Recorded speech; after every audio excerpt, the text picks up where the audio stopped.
السلام عليكم ورحمة الله وبركاته. ازيكم عاملين ايه؟ يا رب تكونوا بخير، يا رب كل الناس دايما بخير يا رب. اهلا وسهلا بيكم في فيديو جديد من فيديوهات مكتب محطة الغردقة للاستثمار العقاري، متخصصين في الشاليهات والاراضي والاستثمار العقاري في الغردقة. حضرتك لما تيجي الغردقة زيارة ان شاء الله وتيجي عند اليافطة دي بالظبط، اعرف ان انت في بداية المدينة الساحلية العالمية، المدينة السياحية العالمية، مدينة الغردقة. احنا فين دلوقتي يا استاذ محمد؟ احنا دلوقتي بالظبط في اول مدينة الغردقة، الجونة على شمالنا والبحر على شمالنا، وجامعة الغردقة هتقابلنا على يمنا، وارض الجامعة بعد الجامعة. انا حبيت اصور الفيديو ده النهاردة علشان الناس اللي بتتابعنا من بره الغردقة ومن بره مصر تعرف كل التفاصيل وكل كبيرة وصغيرة عن موقع أرض الجامعة وبداية الغردقة منين بالظبط. بسم الله الرحمن الرحيم، توكلنا على الله. بعد اليافطة دي هنا مكتوب سهل حشيش 40 كيلو. اليافطة قدامنا حضراتكم بتقول لو دخلنا يمين هنروح سفاجة، الغردقة على طول هنلف النيوتيرن الملف اللي جاي الشمال ونرجع الطريق الساحلي. لا، احنا عايزين نروح الغردقة وسط البلد، هنمشي كده على طول. سوما باي، يافطة بتقول سوما باي 55 كيلو.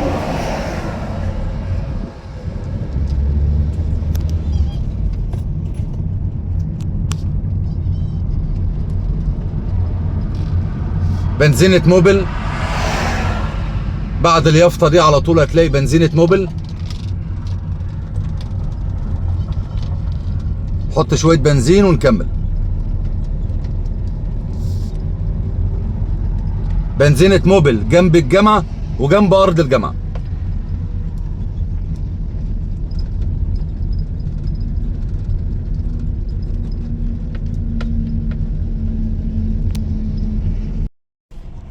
دي البنزينة اهي قدام حضراتكم، ودي الجامعة.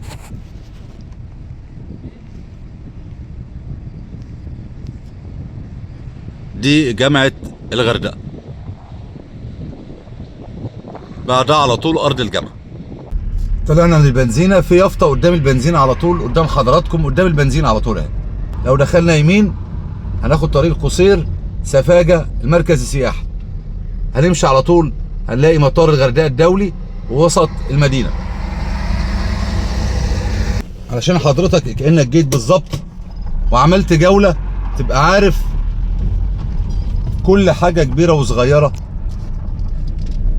عن حي الجامعة، والبحر فين والجامعة فين. الجامعة على يمنا، والسور ده سور جامعة الغردقة.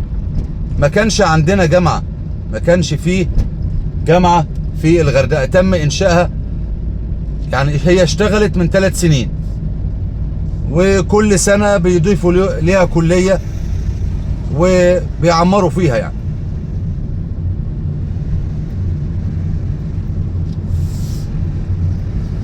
سواقين النقل كان الله في عونهم ويقويهم، بيسافروا مشاوير كبيرة، فزي ما حضراتكم شايفين بياخدوا ريست كده شوية ويكملوا طريقهم. ربنا يوصلهم بالسلامة يا رب.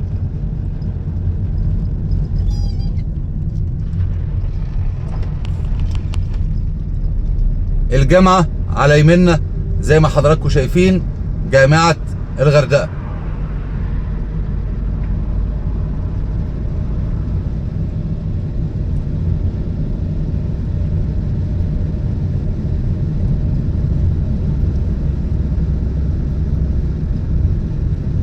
جنبك الجامعة، في وشك شاطئ رملي ممتاز، شاطئ الوزراء. تاخد تاكسي من قدام فيلتك، لو ما فيش معاك عربية تنقلك هتاخد تاكسي بحدود 50 جنيه رايح و50 جنيه جاي.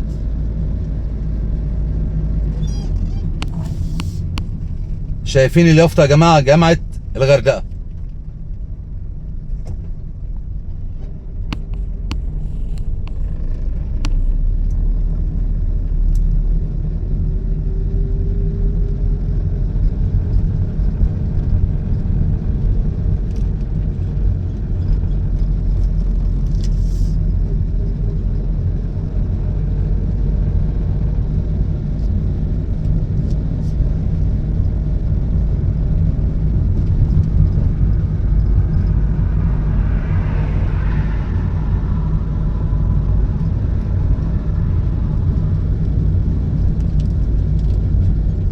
شاطئ على شمالنا، لان الشاطئ ده طويل. الشاطئ ده بنتكلم في 5 كيلو شاطئ في وشنا على طول.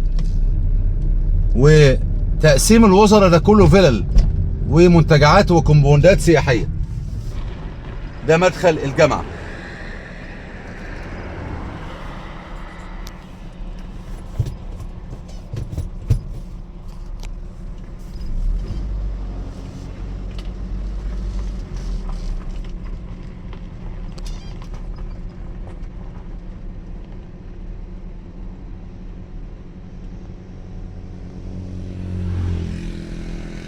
جامعة الغردقة.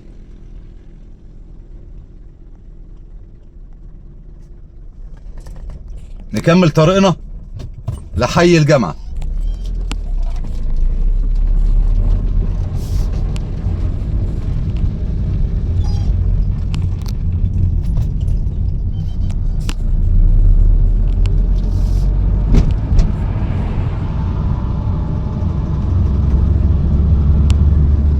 ده سور الجامعة برضو لسه اهو.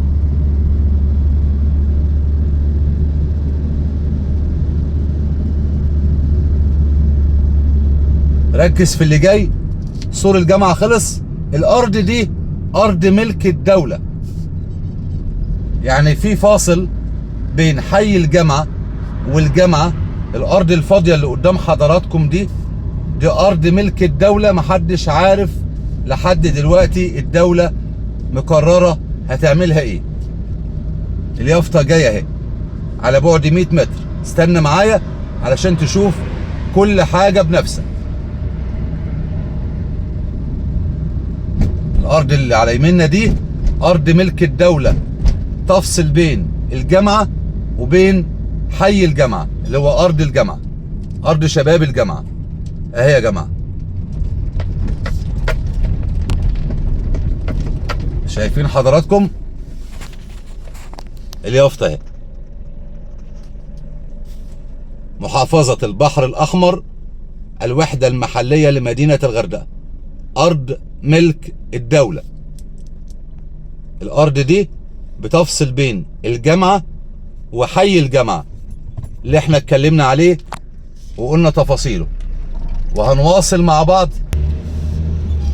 تبقى منطقة فيلل. هنا هتبني فيلتك والبحر قدامك الجنب التاني. 10 دقايق بالظبط ويمكن اقل بالسيارة تكون قاعد على الشاطئ.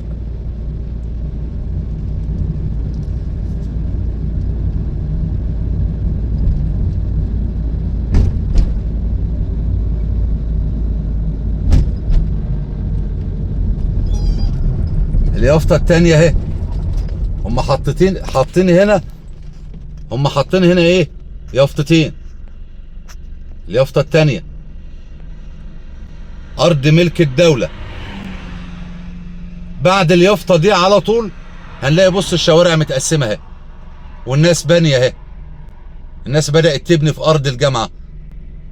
يبقى نستنتج ايه؟ إن حي الجامعة مش ملاصق أو جنب الجامعة مباشرة، جنب السور على طول، لا، في أرض ملك الدولة تفصل بين الجامعة وحي الجامعة اللي الناس بتبيع وبتشتري فيه وبتبني فيه. يلا نكمل. هنا بداية بالظبط النقطة دي بعد اليافطة دي على طول. بعد اليافطة دي اهي بداية أرض شباب ايه؟ الجامعة اهي قدام حضراتكم اهي. اهي احنا كده في حي 30 يا جماعة اهو. انا كده ابص، انا هخش بالعربية كده أرض شباب الجامعة كده. انا داخل في حي 30 اهو، لأن حي 30 أقرب حي للجامعة. كده احنا ماشيين فين؟ في أرض شباب الجامعة. شوارع عريضة. مجلس مدينة الغردقة، مجلس مدينة، تقسيم المجلس. ألف يمين أخش في شارع تاني أهو عشان أوري لحضراتكم عرض الشوارع.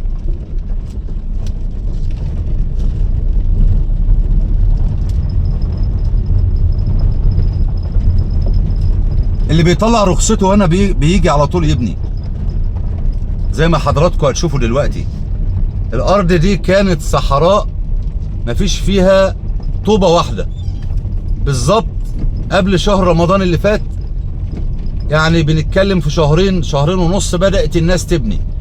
اللي رخصته جاهزة على طول بيجي يبني. شايفين عرض الشوارع يا جماعة؟ تقسيم ممتاز. حي الفلل، حي راقي، حي الجامعة، امام الشاطئ على بعد 10 دقايق 8 دقايق تروح الشاطئ وترجع.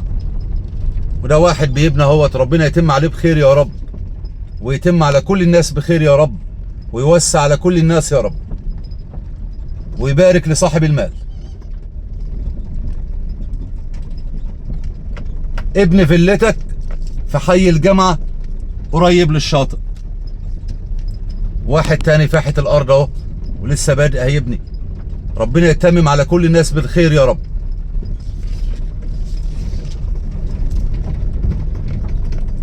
شوارع واسعة، منطقة مستوية مفيش فيها جبال ولا تلال. المشروع كله بسم الله ما شاء الله، أرض حتة واحدة مستوية عالية عن سطح البحر. تشوف البحر كويس جدا وانت واقف على الأرض هنا. وده واحد تاني بيبني.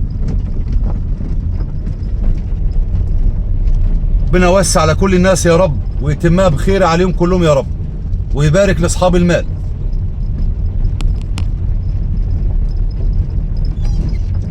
ابن فيلتك في حي الجامعة في وش الشاطئ، شاطئ رملي ممتاز مجاني، شاطئ الوزراء. المساحات هنا مساحات واحدة. اقف هنا ثواني ونشرح المشروع في دقيقة واحدة. مشروع حي الجامعة الراقي لبناء فيلل امام الشاطئ. الغردقة، الأحياء أمام الجونة في وش شاطئ الوزراء، شاطئ رملي مجاني ممتاز على بطول 5 كيلو. ابن فيلتك هنا في حي الجامعة. الأرض كلها مساحة واحدة 150 متر. قانون البناء بيقول لك ابني على 60% والباقي حديقة قدام الفيلا زي ما حضراتكم شايفين كده بالظبط. ابن 3 أدوار وبدروم وغرفة فوق الروف. التقسيم هنا تقسيم مجلس مدينة وعقد مجلس مدينة، عقد تمليك، مفيش حاجة اسمها حق انتفاع. الأرض اللي أنا واقف فيها دي حي الجامعة، اللي يملك الأراضي دي مصريين وأجانب. البيع هنا للمصريين وللأجانب. ابن فيلتك على الشكل اللي انت تحبه. الديزاين الخارجي اعمله زي ما انت عايز، بس القانون المصري بيقول لك ما تزيدش في البنى عن 60% من مساحة الأرض، وسيب الباقي اعمله حديقة.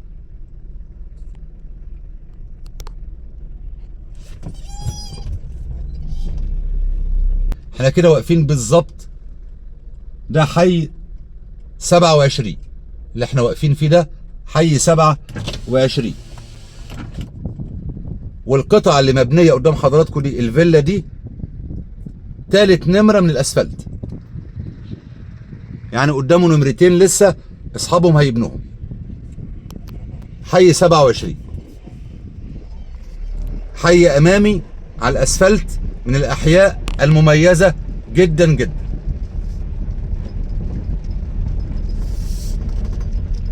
بصوا حضراتكم القطعة اللي قدامه اهي، وبدأ هيبني ان شاء الله.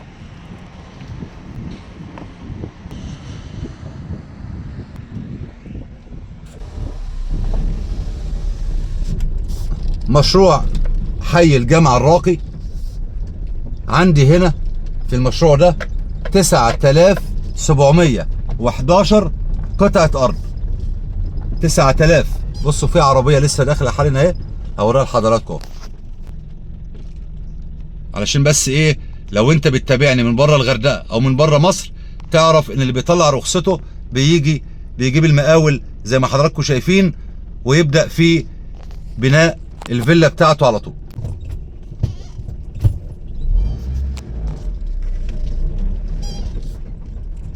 انا عندي في المشروع ده حي الجامعة، المشروع عندي 9711 قطعة ارض، مجلس مدينة، عقد مجلس مدينة، وفي المستقبل ان شاء الله هنسجلها عقد اخضر.